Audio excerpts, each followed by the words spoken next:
కాశ్యపాన్వయ సంజాత కాశ్యపాన్వయ సంజాతం నారసింహ పదాశ్రితం రామానుజగురుం వందే పాణినీయ పయోనిధిం. భాగవత సద్గోష్ఠికి సాదరంగాపన పలుకుతూ పెద్దలకు దాసం సమర్పించుకుంటూ ఈరోజు మన రామాయణంలో దశరథుని కోటళ్లలో మూడో ఆవిడగా ఈ ఖండకావ్యాల్లో చెప్తున్నది శృతకీర్తి గురించి. ఈవిడ శత్రుఘ్ని భార్య. ఈవిడ గురించి చెప్తున్నారు. ఊర్మిళగా నిన్నతో పూర్తయింది. దాని కన్క్లూజన్ ఒక 2 వాక్యాలు చెప్పేసి మనం మూడో అంశానికి శృతకీర్తికి ఆవిడ యొక్క వ్యక్తిత్వానికి మనం చెప్పుకునే ప్రయత్నం చేద్దాం.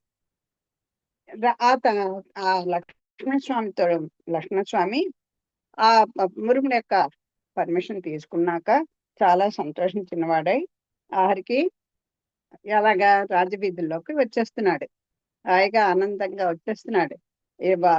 ఊర్మిళ దగ్గరికి వెళ్ళేటప్పుడు ఉన్నటువంటి ఆ విచారం కానీ, ఆ ఆలోచన పరంపరలో మునిగిపోవడం కానీ, ఏదో సందిగ్ధావస్థలో ఏమీ లేవండి. నిశ్చింతగా రామ సేవకు వెళ్ళిపోతున్నానని పట్టలేనంత ఆనందంతో చూడండి, మనసు బాగుంటే ఎంత అందంగా కనిపిస్తాం కదా. అలాగా ఎలా కనిపిస్తున్నట్ట ఆ పురవీధుల్లోకి వచ్చేయాలి కదా. రామచంద్రమూర్తి దగ్గరికి వచ్చేస్తున్నాడు.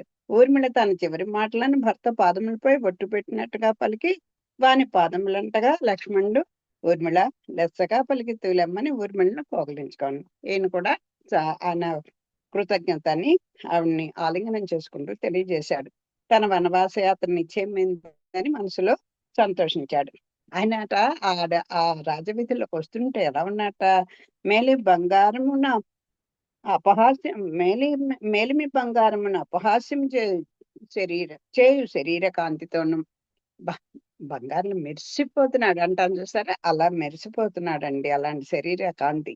చంద్రుని ధిక్కరించు గుండని ముఖ సంపద. పూర్ణత్వంతో కూడినటువంటి చంద్రుడు ఎంత ఆహ్లాదంగా ఉంటాడో అలా కనిపిస్తున్నాడు. పూర్ణం నాటి చంద్రులా ఆయన ముఖం సంతోషంతో ఉంది. విశ్వమంతటి విశాల నేత్రములతోనూ శ్రీరామ సేవ ఫలకాంక్షతోను. ఎందుకంటే అంత అందంగా అంత ఆనందంగా ఉన్నాడు అంటే అదిగో ఆ రామ సేవ అనేటువంటి తన కోరిక తీరుతోంది అనేటువంటి ఆ కాంక్షతోటి అబ్బా అయ్యగారిని సేవ చేసుకోవాలనుకుంటూ సంతృప్త హృదయంతోను పూర్తి పరిపూర్ణమైనటువంటి తృప్తితోను చెంగులు జార్చిన పట్టుబట్టలు ధరించి అడుగో లక్ష్మణుడు ఇటే వచ్చుచున్నాడు. అదిగో వచ్చేస్తున్నాడు, లక్ష్మణస్వామి వస్తున్నాడు అని అందరూ చూస్తున్నారు. ఆ వల్లెబాటలు చక్కగా తెమిపోయాడు. హాయిగా ఆ వల్లెబాటిని అలా కిందకి వెళ్లాడుతుంటే అన్నకాంతులు ఎంతో సంతోషంతో ఆ రామచంద్రుని దగ్గరికి వస్తున్నాడు. ఇంకా ఇప్పుడు మూడో భాగం ఏంటంటే, మనం ఈ 4 ఖండ కావ్యాల్లోనూ మైథిలి ముందర చెప్పుకున్నాం. అంటే సీతమ్మ తల్లిది ఇదిగో ఈ రాముడు లక్ష్మణుడు విశ్వామిత్రుడితోటి మిథిలా నగరానికి వెళ్ళడం, ఆ మైథిలి యొక్క ఆ సౌందర్యం అంత ఎక్కువగా దాంట్లో చెప్పబడింది. సీత గురించే ఎక్కువగా దాంట్లో చెప్పబడింది. సీతా కళ్యాణంతో అది అక్కడికి పూర్తి చేశారు. నలుగురిని వివాహం చేయించే విశ్వామిత్రుడు కూడా తన పాత్రను ముగించుకొని సంతృప్తిగా వెళ్ళిపోయాడు. రెండో మైథిలి దగ్గరికి వచ్చేసరికి ఏం చెప్పారు, ఆ మైథిలి మరి ఈయన అరణ్యవాసానికి వెళ్ళిపోతున్నాడు. కైక కోరికల ప్రకారం ఆ రామచంద్రమూర్తి అడవులకు వెళ్ళిపోతున్నాడు. సీతమ్మ తల్లిని కూడా మంట పెట్టుకు పెడుతున్నాడు. రాముడి దగ్గర పర్మిషన్ తీసుకున్నాడు. మైథిలి ఊర్మిళతో కూడా చాలా సంభాషణ అనంతరం ఆవిడ యొక్క ఆ అనుజ్ఞను కూడా పొందాడు. సంతోషంగా తిరిగి పెడుతున్నాడు. మరి మధ్యలో రాముడు లక్ష్మణుడు భరతుడు శత్రుఘ్నుడు అలా కదా రావాలి. మనం మొదట చెప్పుకున్నాం, సుమిత్రకు ఉన్నటువంటి 2 బిడ్డలని కూడా ధర్మంతో ఒకళ్ళని మోక్షంతో ఒకళ్ళని కలిపేసింది. అట్లా కామం అనేది మోక్షంతో ఉండాలి, మోక్షగామి అవ్వాలి తప్ప లౌకికమైనటువంటి కామానికి అంత ప్రాధాన్యత ఇవ్వకూడదు. సంతానం కోసం సంసారికంగా ఇది కూడా భగవంతుడు నిర్ణయించిందే. లీలా విభూతి సౌఖ్యాలన్నీ మానిమని ఎవరు చెప్పలేదు. కాదే గోల్ ఏమి ఉండాలి, మనకి మోక్షగామి అయి ఉండాలి అనేది వాళ్ళిద్దరిని. అంచేత శత్రుఘ్నేమో భరతుడితో కలిపింది. లక్ష్మణస్వామిని ధర్మంతో కలిపింది. ధర్మ, అర్థ, కామ, మోక్షములు. ఈ రకంగా తన బిడ్డలిద్దరిని కూడా సుమిత్ర అప్పచెప్పింది అని ఊర్మిళ చెప్పింది కదా. మీ అమ్మగారు ఇంతటి చేశారు, దానికి మీరు కూడా ప్రోత్సాహం ఇచ్చి అలాగే అనుసరించారు. అలా ఉండడం అనేది లోకంలో అరుదుగా ఉంటుంది అని చెప్పింది. ఇప్పుడు శృతకీర్తి ఈ విషయం ఎందుకు వచ్చింది, మరి మాండవి చెప్పాలి కదా అంటే ఆ కథా గమనాన్ని బట్టి మార్చారనమాట. అంటే ఇప్పుడు సీతారాముల కళ్యాణం అయిపోయింది. అందరూ నలుగురు కూడా కోడలతో సహా అయోధ్యకు వచ్చారు. వచ్చిన తర్వాత భరతుడును ఆ మేనమామ గారింటికి నందిగ్రామం వెళ్ళిపోయాడు. ఆయన అనుసరిస్తూ శత్రుఘ్నుడు కూడా వెళ్ళిపోయాడు. శత్రుఘ్నుడు కూడా ఆ శృతకీర్తిని వెంట పెట్టుకుని వెళ్ళిపోయాడు. భరతుడు కూడా మాండవిని వెంట పెట్టుకుని వెళ్ళిపోయారు. మళ్ళీ రామ పట్టాభిషేకం అవుతోంది అని కూడా ఎవరు కబురు పెట్టలేదు, అక్కడే ఉండిపోయారు. మళ్ళీ ఈ పెద్దలందరూ కూడా రాముడు వనవాసానికి వెళ్ళిపోయిన తర్వాత అయ్యో రాజ్యం అంతా అల్లకల్లోలం అయిపోతుంది, ఎవరో ఒకరు యువరాజు ఉండాలి. నెక్స్ట్ పెద్దవాడు మరి భరతుడే కదా, పైగా లక్ష్మణ స్వామి రాముడితో వెళ్ళిపోయాడు. అందుకని భరతుడు కబురు పెట్టి అయోధ్యకి రమ్మని పిలిపించారు. అక్కడ కైక దగ్గరికి వెళ్ళడం, ఆ తల్లిని దూషించడం, ఆ సభా మండపంలో తన ప్రతిజ్ఞలన్నీ చెప్పడం, నాకు నిజంగా తెలుసు స్వార్థంతో కనుక ఇలా నేను రాముడిని అడవులకు పంపించి నా రాజ్యకాంక్ష ఉంది అని అనుకుంటే మాత్రం ఎవరెవరు ఏ పాపాలు చేసిన వాళ్ళు ఎలా పెడతారో అలాంటి నరకాలు నేను కూడా వెళ్ళిపోతాను అని శబ్దం చేశాడు. అయిపోయిన తర్వాత నాయన అలా కాదు, నువ్వు రాజ్యానికి పట్టాభిషిక్తుడు అవ్వాలి అని అన్నీ చెప్పితే ఆరికి ఒప్పుకోలేదు. రామచంద్రమూర్తిని వెంట పెట్టుకుని తీసుకురావడానికి వెళ్ళిపోయాడు ఆయన. ఆ రకంగా ఉన్నప్పుడు ఈ శృతకీర్తి పాత్ర ఇప్పుడు ఎందుకు పెడుతున్నారు అంటే మరి మరి భరతుడితో పాటు శత్రుఘ్నుడు కూడా వచ్చాడు కదా, ఆయనతో పాటు తన భార్య శృతకీర్తి కూడా వచ్చింది. లక్ష్మణ వీళ్ళకి భరతుడికి కోపంతో ఉడికిపోతున్నాడు. శత్రుఘ్నుడు కూడా రాముడికి ఏమన్నా కష్టం కలిగితే లక్ష్మణుడు ఎలా అయితే విలువలాడిపోతాడో అలాగే ఈ భరతుడి మీద ఏదైనా నింద గాని ఏదైనా లోకం ఏదైనా దూషిస్తే దాన్ని తట్టుకోలేడు శత్రుఘ్నుడు. అంత సేవా పారాయణత్వం కలిగినటువంటి వాళ్ళు కదా వీళ్ళు. అందుకని ఈ శృతకీర్తి విషయాన్ని ముందర చెప్తున్నారు. ఈవిడ శత్రుఘ్ని భార్య. మనం వాళ్ళ నుంచి శృతకీర్తి యొక్క కథను చదువుకుంటున్నాం. పవిత్ర సరయూ నది కెరటములపై నుండి మెల్లని పిల్లగాలులు వచ్చి తాకుచున్నవి. ఆ సరయూ నది ప్రాంతం నుంచి చక్కని గాలి వేస్తోంది. కెరటాలు వాటిని ఆ చల్లగాలిని తీసుకొస్తున్నాయి. వాని తాకిడికి ఆమె ముంగురులు ముఖము పైనను మేలి ముసుగానున్న సరిగంచు బయట హృదయము పైనను నర్తించుచున్నవి. ఈ శృతకీర్తి గురించి కదా చెప్తున్నారు. ఆ చల్లని గాలులు ఆవిడ ముఖం మీద ఉండేటువంటి ఒకళ్ళు మించినటువంటి ఒక సౌందర్యవంతులు. ఎవరు దీంట్లో ఈ నలుగురు కోడళ్ళ ఎవరు గొప్ప వాళ్ళు అంటే ఎవరికి వాళ్ళు ఎవరి పాత్ర వాళ్ళకే ఇదిగా తీసుకొస్తున్నారు ఈ కవి. ఇక్కడ ఈవిడ ఆ ముఖం మీద ఉన్నటువంటి ఆ ముంగురులన్నీ పక్కకి జరుపుకుంటోంది. అవే ఒక మేలు ముసుగుగా తన హృదయానికి సరి చేసుకునేట్టుగా చేస్తోంది. అలా ఆ మేలు ముసుగుగా తన హృదయం మీద నాట్యం చేస్తున్నాయా అన్నట్టుగా ఉన్నాయి ఆ గాలి, ఆ పిల్లగాలులు. ఆమె అయోధ్య నగరమున ఎత్తైన రాజభవనపు పైమిద్దిపై నిలచి ఉన్నది. ఆవిడ అప్పటికే అంతఃపురానికి వచ్చేసింది అనమాట. వచ్చేసి ఆ మేడ మీద పైన నిలబడి ఉన్నది. సుచిత్ర కీర్తి శత్రుఘ్ని భార్య. కీర్తి అంటే ఈవిడ శృతకీర్తి కదా, అంటే శృత అంటే పొగడబడినటువంటి ప్రశంసింపబడినటువంటి కీర్తి కలావిడ అని. అదిగో ఆవిడని చూసారా కీర్తి, ఆవిడ ఎవరనుకుంటున్నారు? శత్రుఘ్ని భార్య.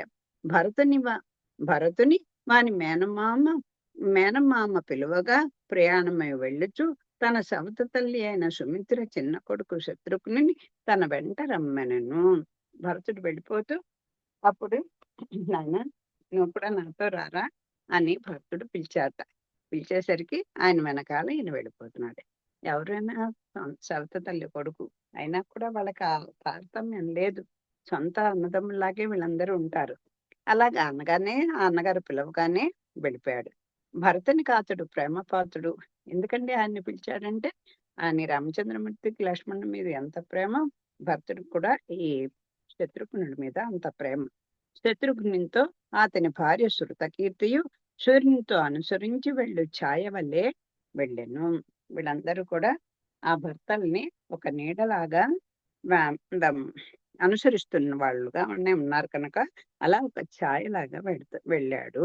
వెళ్ళింది ఆ శృతకీర్తి కూడా భర్త వెనకాల. భరతుని భార్య మాండవియు శృతకీర్తియు ఏకోదరులైన అక్క చెల్లెండ్రే అని చెప్పుకున్నాం కదా. జనక మహారాజు యొక్క తమ్ముని పిల్లలు వీళ్ళిద్దరు కూడా సొంత అక్క చెల్లెండే వీళ్ళు, మాండవిను శృతకీర్తి. ఇది జరిగి 12 ఏండ్లు అయిపోయినది కదా. ఓ 12 సంవత్సరాలు అయిపోయింది ఇలా ఈ ఘట్టం జరిగి. మేనమామల ఇంటనున్న భరతుడు తన తల్లిని తండ్రిని మర్చిపోయినాడు. పుష్కర కాలం అయిపోయింది. వాళ్ళకి అసలు పాపం చెప్తుంది కదా, ఏనాడు ఆ బిడ్డలు తన దగ్గరకు వచ్చి ఉండలేదు సుమిత్ర దగ్గరికి అని ఎవరు ఊరిమిళ చెప్పింది కదా. అన్ని కూడా ఆ తల్లికి ఆ పిల్లల మీద ఇది లేదు, ఇద్దరు పిల్లల్ని ఇద్దరికి అప్పచెప్పేసింది, దైవ ప్రసంగంగా మాకు దక్కారు కనుక అని చెప్పి అన్ని చెప్పింది కదా. అంచేత అసలు వాడికి మేము గుర్తులేదు, మాకు వాడు గుర్తులేదు, నాతో ఎప్పుడూ గడపలేదు, వాళ్ళు ఇద్దరు అదేంటి శేషత్వంతో ఒకళ్ళు పారతంత్రంతో ఒకళ్ళు జీవితం గడుపుకుంటున్నారు అని చెప్పింది కదా. అలాగే మేనమామల ఇంటనున్న భరతుడు తన తల్లిని తండ్రిని మర్చిపోయినాడు. తల్లి తండ్రులు ఇద్దరిని మర్చిపోయాడు. శత్రుఘ్నుడు తనకు తోడుగా ఉండుటతో అన్న రామచంద్రుని సోదరుడు లక్ష్మణుని కూడా మరచెను.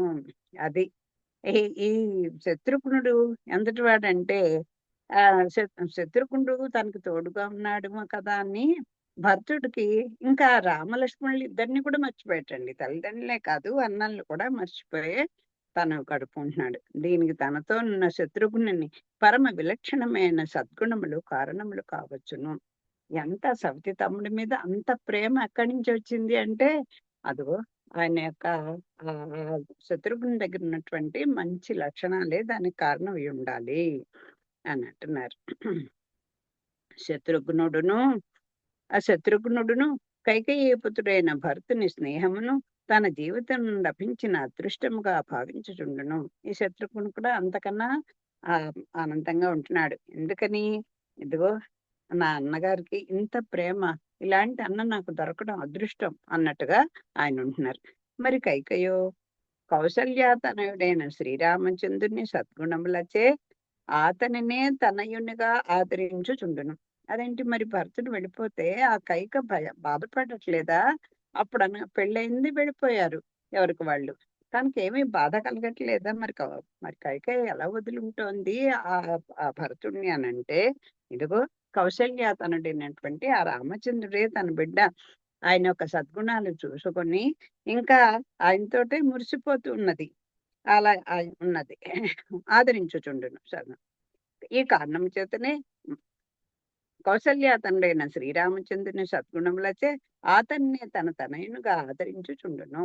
మనకు కూడా చూసుకున్నాం ఎంత ప్రేమ పడేదో కైకేయి రామచంద్రుడు అంటే.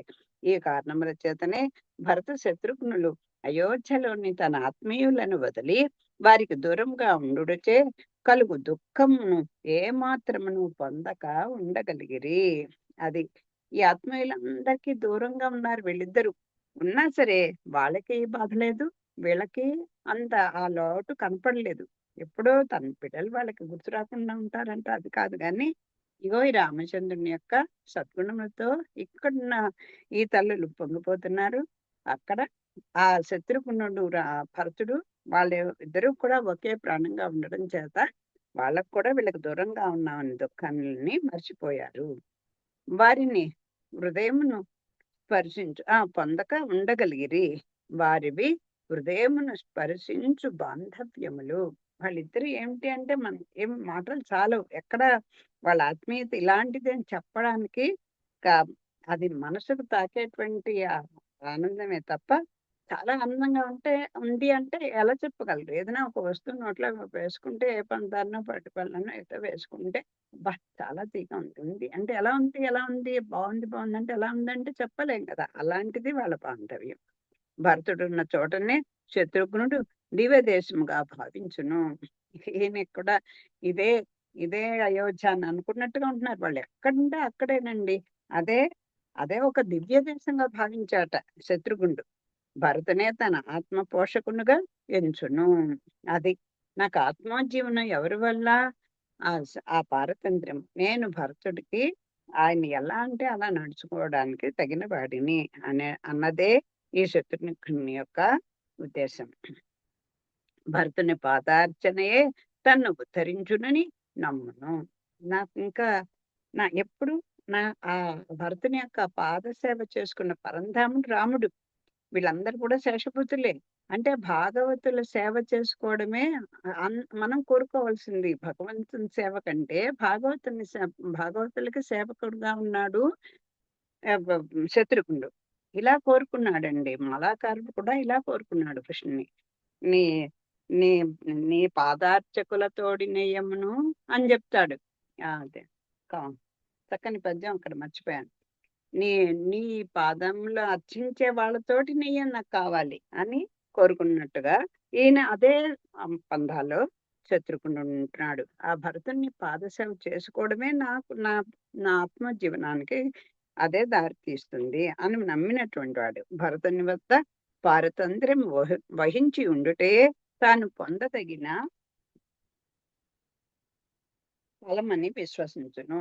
మనకైతే వింత కోరికలు ఎన్నుంటాయో అన్న. ఇలా సేవ చేసుకోవాలి, భగవంతునికి, భాగవతత్వములకి సేవ చేసుకోవాలి.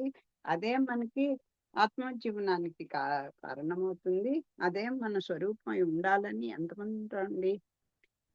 అది ఎక్కడో కోటుకోళ్ళు ఉంటారేమో. శ్రీరాముడు అతని పెద్ద అన్నయ్యే.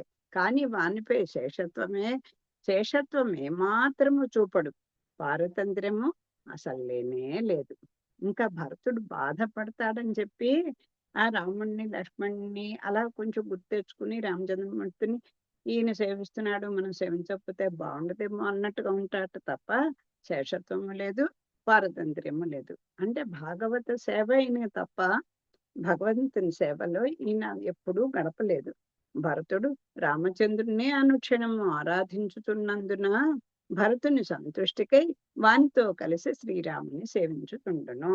అదిగో మా మా గురువు గారు అదిగో ఆ పరంధాముడినే సేవిస్తూ ఉంటాడు కనుక నేను కూడా ఈయన అలా సేవిస్తున్నాడు కనుక నేను కూడా ఆయనకు తృప్తి కలగాలి కదా! ఆచార్యుని తృప్తి పరచాలి కదా! అదిగో అందుకోసం ఆ భరతుడి కోసం అండి నేను దండం పెడుతున్నాను అన్నట్టుగా ఉన్నాడు ఈయన.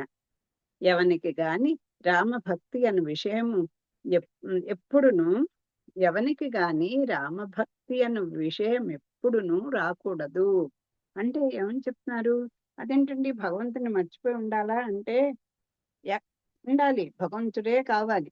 ఇప్పుడు రాష్ట్రపతి గొప్ప, లేతే గవర్నర్ గొప్ప, ప్రధానమంత్రి గొప్ప అంటే వీళ్ళందరూ దా ఇది చూసినప్పుడు కదా ఆయన యొక్క ప్రజ్ఞ నిలబడుతుంది. అలాగా ఆచార్యుడి ద్వారానే వెళ్ళాలి తప్ప సాక్షాత్తు డైరెక్ట్‌గా భగవంతుని సేవ చేసుకుంటాం. నాకు భగవంతుడు ఏముంది నా జేబులో మనిషి అని అనుకుంటే మనం ఎప్పటికీ దేంట్లోనూ విజయం సాధించలేము. అసల ఎవరికైనా కానీ రామభక్తి అనే విషయమే అది చాలండి. భగవంతుని భక్తి ఉంటే చాలు అని అనుకోవడం కుదరదు.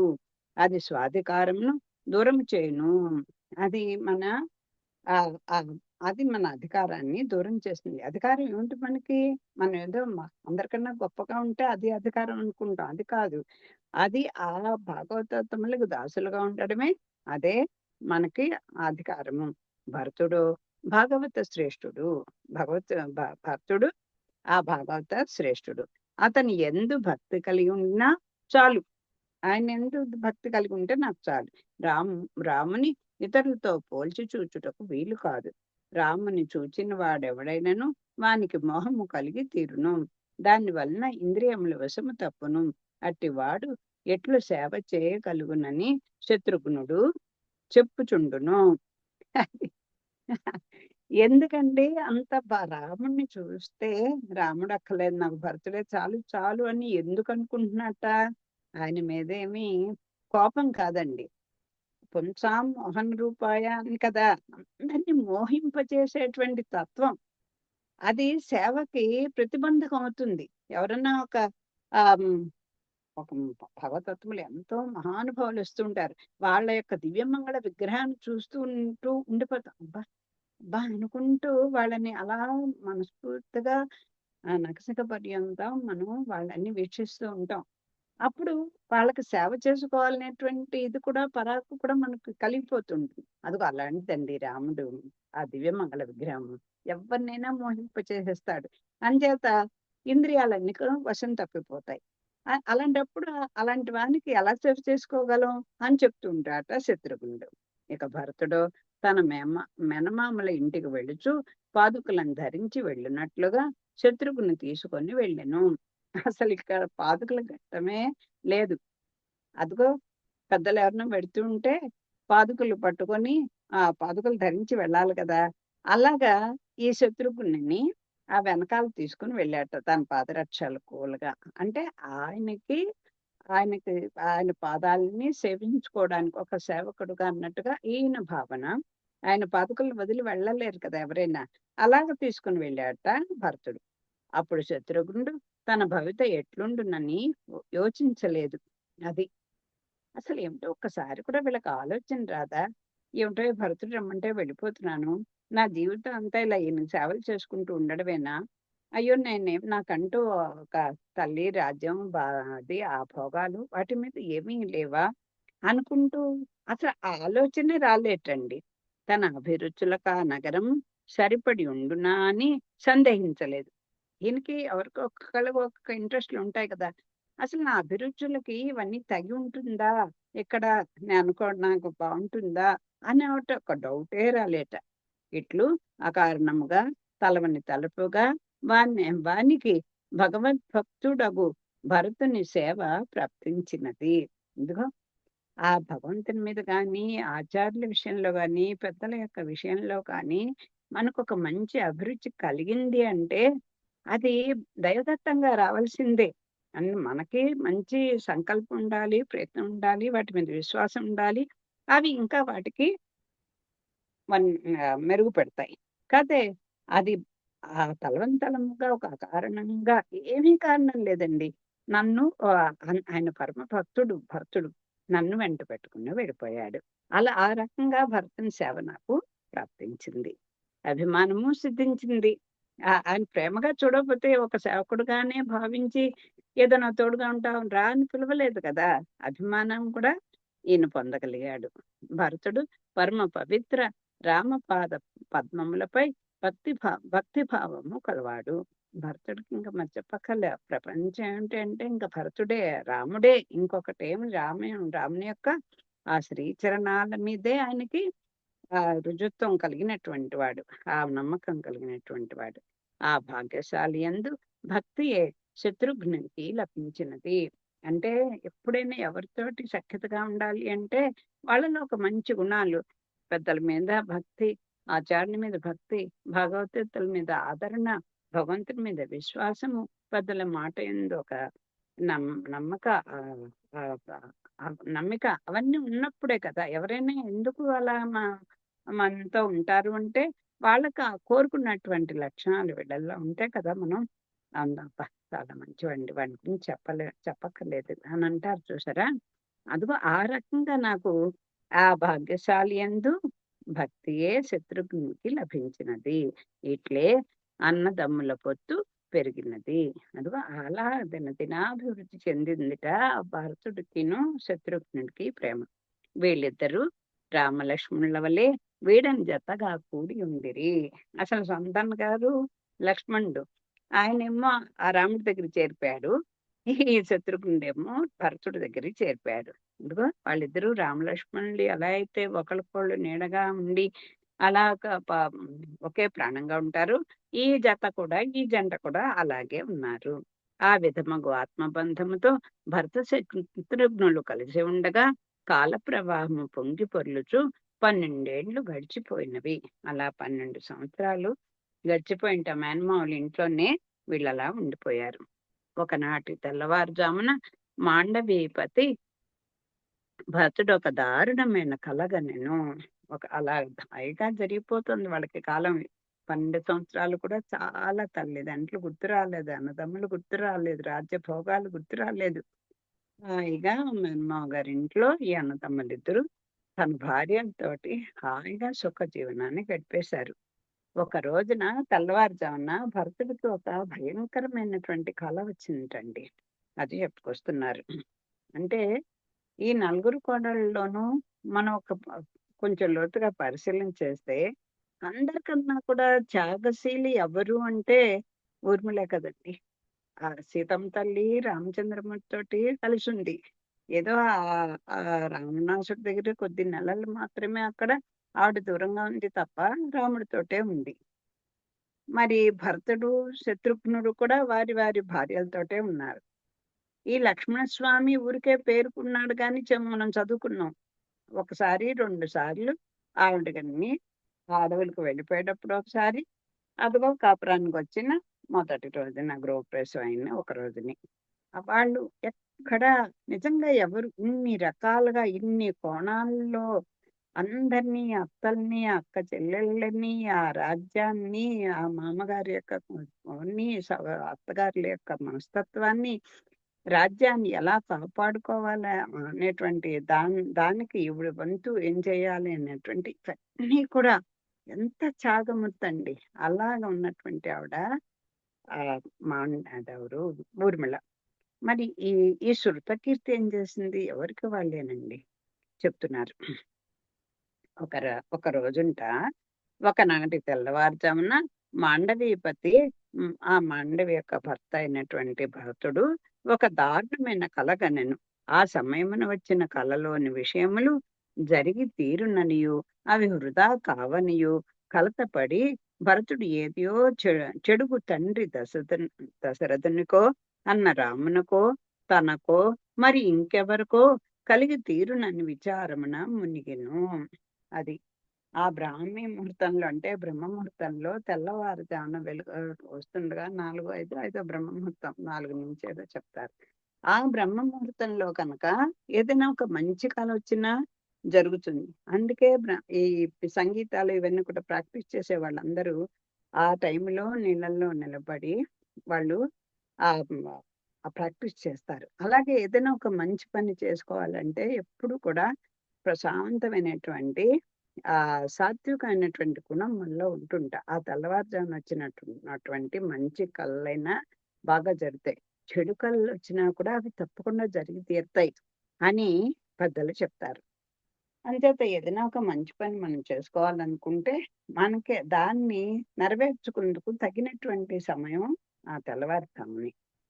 పాపం ఈయనకి ఒక చెడు కళ వచ్చింది. ఏమనని ఆ వచ్చిన ఆ తెల్లారుజామున వచ్చేటువంటి కళలు తప్పకుండా జరిగి తీరుతాయని కదా! ఎవరి మీద వచ్చింది? అది ఏమిటో అది ఏదో చెడుగు అమ్మో! ఏదో చెడు కళ వచ్చేసింది. అది ఎవరి మీదకి అది తిరుగుతుందో చెప్పలేం. ఆ దశరథుడి మీదకా? లేతే నా అన్న అమ్మో రామచంద్రుడికా? లేకపోతే నాకే ఏదైనా చెడు జరుగుతుందా? ఏదో చెడు జరుగుతుందని ఆయనకి ఒక కల వచ్చింది. ఎవరి మీద దీనికి బలైపోతామో తెలీదు కదా! అని చాలా విచారంగా ఉన్నట్టుంది. తను ఏమైపోయినా తనకి ఇది లేదు. ఆ రామచంద్రమూర్తిగా, తండ్రి గారికా ఎవరికన్నా వస్తే ఇంక నేను అసలు రాముడికి ఏదైనా అయితే నేను బతకగలనా అన్న అలాంటి తత్వం కదా! అందుకని పాపం చాలా విచారపడిపోయాట. చుట్టూను చేరిన మిత్రులు చేయు హాస్య ప్రసంగములు కూడా వానికి ఊరట కలిగించవయ్యను. ఏంటయ్యా ఇంకా నిద్ర లేవలేదా? ఏంటో ఆలోచిస్తున్నావు? ఎందుకలా ఉన్నావు? వీళ్ళ ధోరణిలో వీళ్ళు ఏవో హాస్యాలు పడుతున్నారు, హాస్యమాడుతున్నారు మిత్రులందరూ.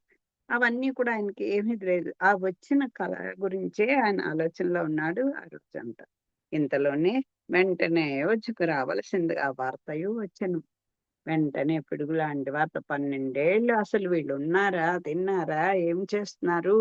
ఆ మేనమామల ఇంట్లో ఎట్లా ఆనందంగా ఉన్నారు? ఎన్ని కబుర్లు ఉంటాయండి? ఏది అందరికి ఎక్కడ అది వాళ్ళ ఆ ప్రసంగమే ఉండదు.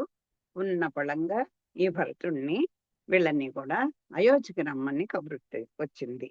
భర్త శత్రుఘ్నులు తమ భార్యలతో అయోధ్యకు బయలుదేరి రా రాత్రింబవళ్ళు 7 రోజులు ప్రయాణం తర్వాత అయోధ్య చేరిరి. ఇంకా అసలు ఒక ఏమన్నా ఇప్పటిలాగా ఏదో ఫ్లైట్‌లో వెళ్ళిపోదాం అంటే కుదరదు కదా! ఆ రథాల మీద ఆ దారులు ఎలా ఉంటాయి, అడవులు ఎలా ఉంటాయి. అలాంట దీంట్లోంచి 7 రోజులు ప్రయాణం చేశారటండి. చేసి ఎలాగో అలాగా అయోధ్యకి చేరుకున్నారు. ఆ మాండవి, భరతుడు, శత్రుఘ్నుడు, శృతకీర్తి నలుగురు బయలుదేరి వచ్చారు. అచ్చట రాజు దశరథుని మరణ వార్తయు వాని అంత్య కర్మలకై పిలిపించినట్లును తెలిసిపోయినది. పాపం ఇంకా అక్కడ ఎంత బాగా వర్ణిస్తారండి ఆ రామాయణంలో. పాపం వస్తుంటే ఎక్కడా సందడి కనపట్లేదు. నిజంగా 12 ఏళ్ల తర్వాత వాళ్ళు వస్తున్నారంటే ఎక్కడ తోరణాలు కట్టి రంగవల్లులు దిద్ది అందరూ జయజయధ్వానాలు చేసి వీళ్ళకి ఎంతలా స్వాగతం చెప్పాలి. ఒక నిద్రపోతోందా అది అన్ని పిశాచాలు వేలాడుతూ ఉన్నాయా, నిద్రపోతోంది అయోధ్య అంతా అన్నట్టుగా అలాగా ఒక శ్మశానంలాగా ఈయనకి పాపం కనబడుతోంది. సరే ఊరి దగ్గరకొచ్చేసరికి ఆ భ రా దశరథ మహారాజు చనిపోయాడని తెలిసిపోయింది. ఆయన్నొక త నూనె తైలంలో అలా అట్టే పెట్టారు. ఈయనొచ్చే వరకు ఇవన్నీ తెలిసిపోయాయి. అందుకోసమే వీళ్ళని కబురు పెట్టినట్టుగా కూడా భరతుడికి అర్థమైంది. ఈ వరుస సంఘటనలతో శృతకీర్తికి చెప్పరాని మనోవ్యథ కలిగి దాన్ని చల్లబరుచుకొనుటకు మనోహరమంపు భవనము పైకెక్కి పట్టణము నలువైపులా చూడసాగినది. పాపం ఆ భార్యలకు కూడా ఎంత బాధగా ఉంటండి. ఆ మహారాజు చనిపోయాడు. రాముడు, లక్ష్మణుడు అడవులకు వెళ్ళిపోయారని తెలిసింది. ఇంకా ఎంతటి బ అసలు హృదయాన్ని పిండేసేటువంటి సన్నివేశం కదా అందరికీ కూడా. పాపం ఈ శృతకీర్తి అలా ఆ భవనాన్ని మీద మేడ మీదకెక్కి ఆ ఆ అయోధ్యకి అన్ని వైపులా, పట్టణానికి అన్ని వైపులా చూస్తోంటండి. వీధులలో ప్రజలు నిట్టూర్పులు విడుచుచు బరువెక్కిన హృదయములతో మెల్లగా కైక భవనము వైపు వెళ్ళి అచ్చట గుంపులు గుంపులుగా కూడుచుండిరి. అదిగో ఆ కైక మందిరంలోనే ఈయన చనిపోయి ఉన్నాడు కావును అక్కడికి వీళ్ళందరూ కూడా గుంపులు గుంపులుగా వెళ్ళిపోతున్నారు. వే కానీ కౌసల్య భవనంలోనే దశరథుడు వాళ్ళిద్దరూ మాట్లాడుకుంటూ అర్ధరాత్రికి ఆయన చనిపోయాడు అని నాకు తెలుసు. అది ఈవిడ కైకేయి గృహానికి వెళ్ళిపోతున్నారు. ఏమైంది అసలు? ఎందుకు రామలక్ష్మణులు ఇలా వెళ్ళిపోయారు? ఏమిటవుతోందని అందరూ గుంపులు గుంపులుగా ఆహ్, ఆ వ ర కైకేయి భవనానికే వెళ్ళారట. అచ్చట వారేమి చూచిరి? భరతుడు తన తల్లితో జగడమాడుటయని వేరుగా చెప్పనక్కర్లేదు కదా! రామచ దశరథ మహారాజు కౌసల్య భవనంలో అంతఃపురంలోనే చనిపోయాడు. కానీ ఈ జనాలందరూ ఎందుకు కైక దగ్గరికి వెళ్ళిపోతున్నాడు? అంటే భరతుడు వచ్చాడు. తల్లి దగ్గరికి వెళ్ళాడు. వెళ్ళేసరికి ఎంతకి బయటకి రావట్లేదు. ఏవో గడబడ వినపడుతోంది. ఏమైపోతుంది అని ఓహో! తల్లితోటి ఈయన దెబ్బలాడుతున్నాడు అనేటువంటి విషయం అందరికీ తెలిసిపోయింది. ప్రయాణ శ్రమతో శృతకీర్తి శరీరము మల్లెపువ్వు వలె వాడిపోయింది. ఈవిడ పాపం 7 రోజులు ప్రయాణం చేసొచ్చింది. వాడిపోయింది పాపం శరీరం అంతా. అదిగో డాబా ఎక్కి చూస్తోంది. దశరథుడు మృతుడయ్యను. అక్క సీతతో రాముడు అడవులకు వెళ్ళెను. రాజమందిరంలోని సంగతులన్నీయు రహస్యములుగా ఉన్నవి. అది. ఈవిడ ఎంత అంటే ఎవరికి వాళ్ళే ఏమిటవుతోందసలు? కారణం ఏమిటి? రాముడు, లక్ష్మణుడు అడవులకెళ్ళిపోయారు. మహారాజు చనిపోయాడు. దీనికి అంతరార్థం ఏంటి? ఈ రెండిటికి ఏమిటి సంబంధం? వీళ్ళకి ఏమి తెలీదు కదండీ! వచ్చారు సడెన్‌గా వచ్చారు. ఆ తల్లి కోరికలు కోరుకుంది. ఆ కోరికల వల్ల తన రామలక్ష్మణులు అడవులకు వెళ్ళిపోయారు. రాముడినే వెళ్ళమన్నది. లక్ష్మణుడు అన్నగారి పర్మిషన్‌తో వెళ్ళాడు.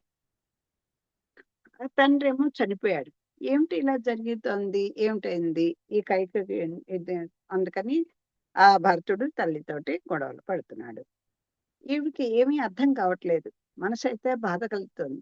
ఏమిటి ఈ రాజ్యంలో ఇన్ని ఏవో రహస్యాలన్నీ దాగున్నాయి అని అని ఆలోచిస్తోంది. ఆమె తండ్రి కృత్యధ్వజుడు యోగదృష్టి కలవాడు. అతడు తన పుత్రికలు మాండవి శృతకీర్తులకు తత్వబోధ చేసి ఉన్నందున గృహఛిద్రముల వంటి సమస్యలు కలిగిన సమయమున ఆ ఇద్దరును న్యాయమునే చెప్పగల మనోనిబ్బరము చూచుచుందురు. అదండి. అసలు ఇది ఈ టాపిక్ మొత్తం అంతటికి కీలకమైనటువంటి పాయింట్. మనం అనుసరించవలసినటువంటి విషయం. ఎవరో ఒకళ్ళు ఏదో సంఘటన జరుగుతుంది. కొంతమంది అది బావుంది, బావుంది అంటారు. కొంతమంది బాగోలేదు అని చెప్తారు. అసలు యథార్థమైనటువంటి విషయం లోతుల్లోకి వెళ్లి తెలిస్తే కానీ ఇప్పుడు పురజనులందరూ కూడా ఆ కైకేయిని దెబ్బలాడేవాళ్లే కదా! ఆవిడ వల్లే ఇంత జరిగింది అనేది విషయం అందరికీ, ప్రపంచం అందరికీ ఈనాటికి కూడా అదే. ఆవిడలా కోరింది కనుక ఆ పాపం అంత కష్టాలొచ్చాయి ఆయనకి, రామచంద్రమూర్తికి. అయ్యో! భర్తను కూడా పోగొట్టుకున్నటువంటి దుష్టురాలు అని అదే కదా అనుకున్నారు. అలాగా. కానీ కుచధ్వజుని పిల్లలు కదా వీళ్ళిద్దరూ, మాండవిను, శృతకీర్తి. ఆ ఊర్మిళకి ఆ జనక మహారాజు ఎలా చెప్పాడో, ఆ అన్నదమ్ములిద్దరు కూడా అంతటి యోగ్యులని మనకు తెలుస్తోంది కదా! చిన్నప్పటి నుంచి కూడా ఈ మాండవికి, శృతకీర్తికి తన తండ్రి కుశధ్వజుడు ఆయన నూరి పోసాడండి. తత్వబోధ అంతా కూడా బోధించాడు. అమ్మా, ప్రతి కుటుంబంలో ఏవో గృహ ఛిద్రాలు అంటారు కదా! ఎన్నో గృహ ఛిద్రాలు ఉంటాయి. ఏవో ఒక్కొక్కళ్ళ ఒక బలహీనతలవ్వచ్చు, బలాలవ్వచ్చు, లేతే వాళ్ళల్లో వాళ్ళకి పొందిక లేకపోవచ్చు, రాజ్యకాంక్షలు కావచ్చు, ఏవో ఎన్నో ఉంటాయండి. ధనాశ కొంతమంది, దానివల్ల కొన్ని గొడవలు. అదే పరువు కోసం అని కొన్ని గొడవలు, ఆస్తుల కోసం అని కొన్ని గొడవలు, అదే లేకపోతే అధికారం కోసం అని కొన్ని గొడవలు. ఇలా వస్తాయి కదా! గృహ చిత్రాలు అంటే ఎన్నో ఉంటాయి. ఒకరికొకళ్ళు అంతం చేయాలనేటువంటి దుష్ట బుద్ధులు ఇవన్నీ కూడా గృహ చిత్రాల్లోకే వస్తాయి. ఇలా వచ్చినప్పుడు మీరు న్యాయం ఎటువైపు ఉంటే అటువైపే ఉండండమ్మా. తెలిసిందా మీకు? అని చిన్నప్పటి నుంచి ఆ తత్వ బోధ చేశాటండి ఆ తండ్రి. మరి అందుకే చిన్నప్పుడు మనం ఏం మాట చెప్తే అదే. ఏదో అత్తగారి మీద కోపం గుత్త మీద చూపించిందంటారు చూసారా? అలా ఎప్పుడు చేయకూడదు. పెద్దల మీద మనకేదో కోపం వస్తుంది. పిల్లలకి మనం ఏం చేసేది పెద్ద తప్పేంటి? అదిగో నాయనమ్మ ఆవిడనెప్పుడు నిందకు. ఆవిడంతా నాదే. ఆవిడ మంచి బుద్ధి కాదు. అందుకో తాతగారు అంతే. ఇదిగో లేతే మావయ్యలు ఇంతే. ఇదిగో లేతే వీళ్ళింతే అంటూ ఈ తల్లిదండ్రులు వాళ్ళనేం చేయలేక పిల్లలకి ఒక చెడు అభిప్రాయాన్ని వాళ్ళు ఏర్పాటు చేస్తారు. వాళ్ళు మనకెక్కడ దూరమైపోతారో ఈ పిల్లలు, ఆ పెద్దవాళ్ళ వెనకాల ఎక్కడ పడిపోతారో అన్నట్టు ఒక రకమైనటువంటి భయం, అభద్రతా భావం అవ్వచ్చు. లేతే వాళ్ళనేం చేయలేక వాళ్ళ మీద అక్కసు తీర్చుకుని కూడా ఈ పిల్లలకి చెప్తారు. అలా ఎప్పుడూ ఉండకూడదండి. ఆ ఆ చిన్నప్పుడు చెప్పిన మాటలే వాళ్ళకి మంచి భవిష్యత్తును కలిగిస్తాయి. ఈ తండ్రి ఏం చెప్పాడు? అమ్మా, మీరిద్దరు కూడా ఇలా గృహ ఛిద్రాలు ఏమన్నా వస్తే, సమస్యలొచ్చినప్పుడు మీరు మాత్రం న్యాయమనే చెప్పగల ఏందండి ఒక మంచి విషయం ఉంటే ఇది తప్పు అని మనకు తెలిస్తే, తప్పు చేసిన వాడికంటే ఆ తప్పుని సమర్థించిన వాడు ఇంకా ఎక్కువ పాపం పొందుతాడని చెప్తారు. అదిగో అలా వద్దు. చాలా ధైర్యంగా ఎటు న్యాయం ఉంటే అటు వాళ్ళకి చెప్పండి. అంతే అని చిన్నప్పటి నుంచి చెప్పాట. ఆమె మనసులో అయోధ్యలోని సంఘటనలన్నీయు ఒక్కటియే కనిపించుచున్నవి. అలా ఒక్కొక్కటి అయోధ్యలో జరుగుతున్నటువంటి ఈ రహస్యాలన్నీ కూడా ఒక్కొక్కటి ఆవిడ దూరదృష్టిగా ఆలోచిస్తోందండి. కైకమ్మ మొండి పట్టుదల, రాముని అరణ్యయాత్ర, సీతయు లక్ష్మణుడు వారిని అనుసరించి పోవుట, దగ్గర కుమారులేక దుఃఖంతో దశరథుని నిర్యాణమును, ఆ దృశ్యములన్నయు ఆమె మనోనేత్రము ముందు తాండవించి కనుమరుగైనవి. ఏంటి ఇంతలో ఇంతంత మార్పు? ఆ కైకేయి యొక్క ఒక మొండి పట్టుదల, ఒక మూర్ఖత్వపు స్వభావం తెలుసు. ఆవిడ అలా మొండి పట్టింది. భరతుడికి రాజ్యం ఇవ్వాలి, ఆ రామపట్టాభిషేక సమయంలోనే ఈయనకి పట్టం కట్టాలి, ఆయన్ని అడవులకు పంపించాలి అని. సీత కూడా పాపం లక్ష్మణుడు ఇద్దరు కూడా ఆ రాముని అనుసరించి వెళ్ళిపోయారు. అందరూ ఆ కొడుకులిద్దరూ ఒక్కసారి వెళ్ళిపోతే ఆ ఆ వియోగాన్ని భరించలేక పాపం దశరథుడు మరణించాడు. ఇలాగా ఈ దృశ్యాలన్నీ ఒకదాని తర్వాత